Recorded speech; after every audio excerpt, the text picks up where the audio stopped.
In the tall grass at the edge of a forest, a cricket pauses. Night air hums with ordinary lives. Wings, chirps, the soft clatter of tiny legs on leaf litter. Each insect, we like to think, is a small machine of instinct. It eats, it mates, it flees when it must. But somewhere in this crowd, one insect has already lost that simple script. A movement that should mean safety pulls it toward danger. A reflex to hide turns into an urge to climb. From the outside, it looks like a mistake. A moth flying straight into a spider's web. An ant leaving the trail to wander alone. From the inside, something else is steering. Parasites, organisms that do not just live on insects, but inside them, lodged in their guts, threaded through their tissues, sometimes nestled against the brain. They do not have legs, or wings, or eyes that see predators coming, so they borrow those from their hosts. For the parasite, the insect's nervous system is a control panel. A change in one chemical here, a damaged cluster of neurons there, and a body that once served itself begins to serve another. Across forests, fields, and streams, parasites quietly rewrite the behavior of ants, crickets, caterpillars, even cockroaches, turning ordinary insects into zombies, acting out the final scenes of someone else's life cycle. To see how deep this control can go, we'll follow a single step on a single twig, and the fungus that climbs inside an ant's mind. To make that step happen, in a humid rainforest, a worker ant leaves the safety of the trail. It climbs, alone, up a stem into a shaft of light. It stops beneath a leaf, bites down with unnatural force, and hangs there, motionless. By evening, it will be dead. This is Ophiocordyceps, a parasitic fungus, whose spores rain down invisibly onto the forest floor.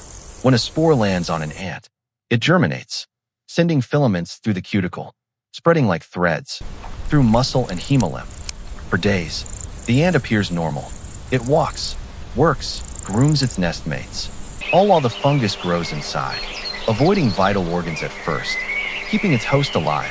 Then, at a precise moment, triggered by light, humidity, and perhaps by the fungus's own internal clock, the ant is compelled to leave. Its normal aversion to open spaces weakens. It climbs vegetation to a height just above the forest floor, often around 25 centimeters, where temperature and humidity are ideal for fungal growth. There, in a so-called death grip, it bites down. The fungus finishes its work. It consumes the remaining tissues, spares the exoskeleton as scaffolding, and erupts a stalk from the back of the ant's head, a tiny dark spear loaded with spores, ready to rain infection onto new workers passing below. Pause. Microscope studies show that fungal cells infiltrate much of the ant's body, but curiously spare the brain itself, instead wrapping around muscle fibers and nerve cells, releasing compounds that alter how those cells respond.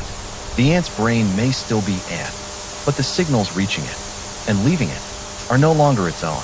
The climb, the bite, the final stillness, all part of the fungus's extended phenotype, its genes expressing themselves as the ant's last, fatal behavior. But Ophiocordyceps is only one author of insect fate. In the quiet shallows of streams and ponds, another parasite waits for its host to take a very different step.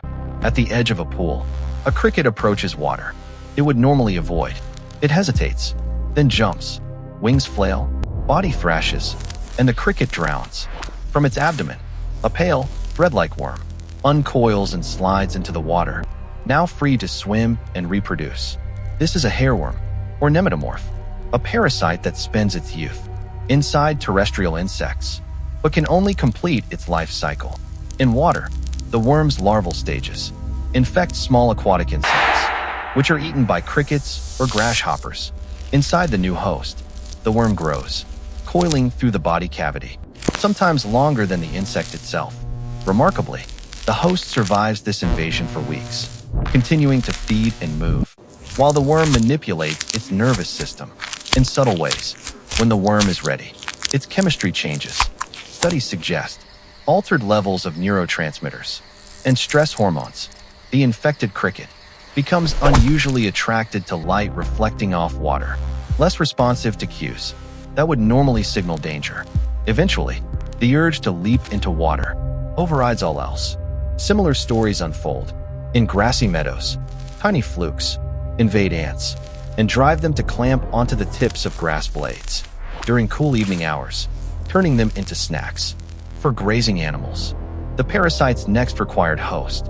In each case, the manipulated behavior is exquisitely tuned. A climb to the right height, a jump at the right moment, a bite at the right temperature. These are not random malfunctions. They are precise strategies, honed by selection, embodied in nervous systems. The parasites did not build, but have learned to steer. Yet some of the most chilling examples aren't fungi or worms at all. They are viruses and wasps that turn caterpillars and cockroaches into guardians of their own killers.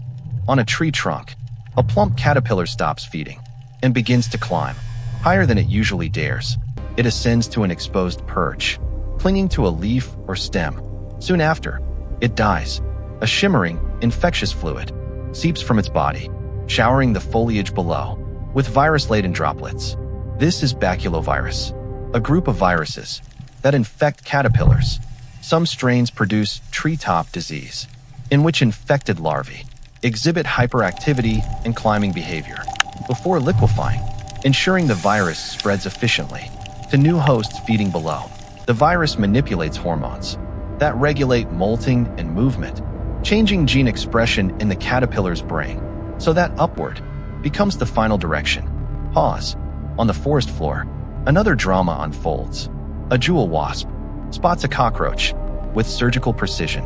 It stings twice, once into the thorax to disable the front legs, once through the neck, into the brain. The venom targets regions that control motivation and escape. The roach remains able to move, but its will to flee is blunted. The wasp chews off the tips of the roach's antennae, drinks a little hemolymph, then grasps the antennae like reins. The cockroach walks obediently into a burrow, where the wasp lays an egg on its abdomen and seals the chamber. Over days, the larva consumes the roach from within, starting with non-essential tissues, leaving the vital organs for last, to keep its host alive as long as possible. Here, the parasite doesn't just push a single suicidal act. It creates a docile, living pantry, a body whose instincts have been selectively edited.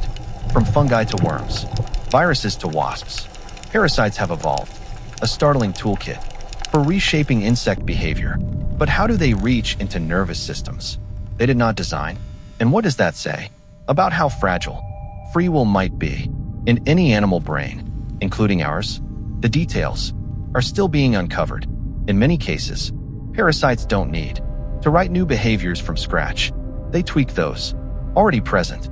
They can alter levels of neuromodulators, chemicals like dopamine, serotonin, octopamine, that adjust how the brain values risk, reward, and movement. A slight shift can turn caution into boldness or attraction into indifference. Some fungi and worms express genes strikingly similar to those used in their host's own nervous system, suggesting molecular mimicry. Parasites co-opting the brain's language to issue their own commands. Others interfere with hormones that control daily rhythms, molting, or responses to temperature and light, changing when an insect is active and where it chooses to go. Pause. None of this is conscious. The parasite has no mind's eye, viewing a map of its host's brain. Instead, over millions of generations, random mutations that happen to nudge host behavior in ways that favored parasite transmission were preserved.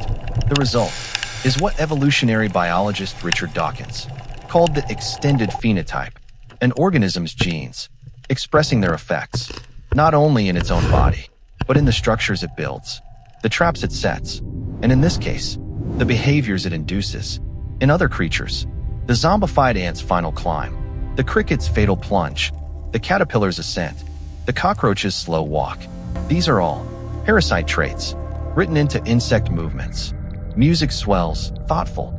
For the hosts, this arms race has consequences too. Ant colonies evolve behaviors to detect and remove infected members. Crickets may alter habitat use. Some insects gain resistance to particular manipulations, but as long as there are tiny advantages to be carved from nudging a host's mind, parasites will keep probing the edges of nervous systems and finding new ways in, which raises a more unsettling question. Are insects the only animals whose behavior has been quietly sculpted by such hidden passengers? In a lab, mice infected with a parasite lose their instinctive fear of cat odor. In human populations, some microbes are being studied for subtle links to risk-taking, anxiety, even social behavior. Parasitic worms can dial down inflammation to protect themselves, sometimes easing allergies, sometimes leaving hosts vulnerable. In other ways, the evidence in humans is far more complex, far less certain than in insects, but the direction is clear. Brains, whether housed in ants or people, do not exist in isolation. They are embedded in ecosystems of organisms that feed, signal, and sometimes steer from the inside. When we watch an ant climb to its death, or a caterpillar melt on a leaf, it is tempting to separate the real insect from the parasite pulling the strings. Yet over evolutionary time, host and parasite shape one another. The ant's behavior, the fungus's growth, the environment's conditions, all locked together into a single, eerie pattern. In that sense, a zombified insect is not a broken machine. It is a glimpse of how porous the boundary can be between self and other, between choice and compulsion.